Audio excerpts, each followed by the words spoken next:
गाजियाबाद के साहिबाबाद इलाके में एक दुखद घटना सामने आई है, जिसमें एक व्यक्ति की मौत हो गई और उसकी पत्नी गंभीर रूप से घायल हो गई। घटना रविवार सुबह की है, जब एक व्यक्ति और उसकी पत्नी अपने कमरे में जलती आंच के साथ सो रहे थे। कमरे में लगे एक बर्तन में जल रही आंच के कारण कमरे में भारी धुआं भर गया, जिससे दोनों को सांस लेने में दिक्कत हुई। इस हादसे में व्यक्ति की मौत हो गई, जबकि महिला की हालत गंभीर है और उसे अस्पताल में भर्ती कराया गया है। घटना का विवरण। घटना साहिबाबाद के सिटी फॉरेस्ट स्थित एडवेंचर पार्क में हुई, जहां लकड़ी के एक कमरे में मजदूर ललित कुमार अपनी सास गीता और उसके बेटे बाबू के साथ रहते थे।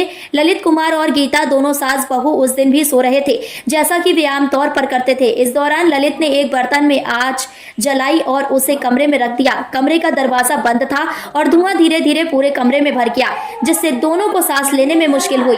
सांस की कमी से मौत और गंभीर हालत। रविवार सुबह जब गीता और ललित नहीं उठे तो उनके बेटे बाबू ने कमरे का दरवाजा खोला और यह देखकर वहां चौंक गए कि दोनों अचेत पड़े थे। ललित की मौत हो चुकी थी, जबकि गीता को सांस लेने में कठिनाई हो रही थी।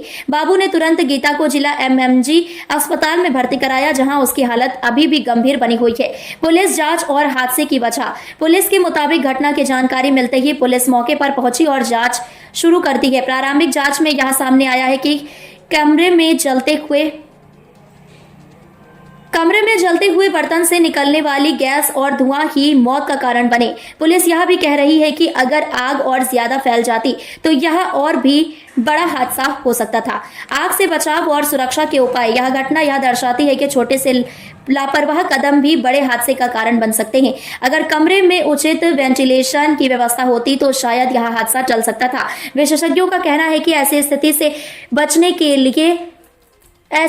से बचने के लिए बर्तन में जलती आंच या किसी भी प्रकार के आग के स्रोत को कभी भी बंद कमरे में नहीं रखना चाहिए। इसके साथ ही गैस लीक और धुआं से बचने के लिए घर में उचित वेंटिलेशन की व्यवस्था होनी चाहिए। मृतक का अंतिम संस्कार और पोस्टमार्टम।